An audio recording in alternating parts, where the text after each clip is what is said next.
Megastar Chiranjeevi నటిస్తున్న తాజా చిత్రం విశ్వంభర ఇప్పటికే ప్రేక్షకుల్లో సాలిడ్ అంచనాలను క్రియేట్ చేసింది.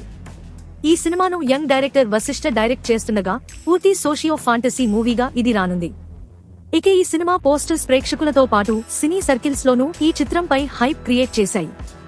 అయితే ఈ సినిమాను సంక్రాంతి కానుకగా రిలీజ్ చేసేందుకు మేకర్స్ రెడీ అవుతున్న సంగతి తెలిసిందే. ఇక ఈ సినిమాకు సంబంధించిన డిస్ట్రిబ్యూషన్ రైట్స్ కోసం తీవ్ర పోటీ నెలకొంది. అయితే సినీ సర్కిల్స్ లో తాజాగా ఓ వార్త చక్కర్లు కొడుతోంది. విశ్వంభర చిత్రానికి సంబంధించి AP, Ceded, Nizam theatrical rights కోసం మేకర్స్ ఏకంగా 120 కోట్లు కోట్ చేస్తున్నట్లుగా వార్తలు వస్తున్నాయి. దీంతో ఈ సినిమాపై ఎంతటి కాన్ఫిడెంట్ ఉంటే ఇంత భారీగా కోట్ చేస్తారో అర్థం చేసుకోవచ్చు అని అభిమానులు ధీమా వ్యక్తం చేస్తున్నారు. ఇక ఈ సినిమాలో అందాల భామ త్రిష, అషికా రంగనాథ్ హీరోయిన్లుగా నటిస్తున్నారు. ఎంఎం కీరవాణి ఈ చిత్రానికి సంగీతం అందిస్తున్నారు. తాజా సమాచారం కోసం లైక్ చేయండి, సబ్స్క్రైబ్ చేయండి, నోటిఫికేషన్ల కోసం గంట సింబల్ ఆన్ చేసి పెట్టండి.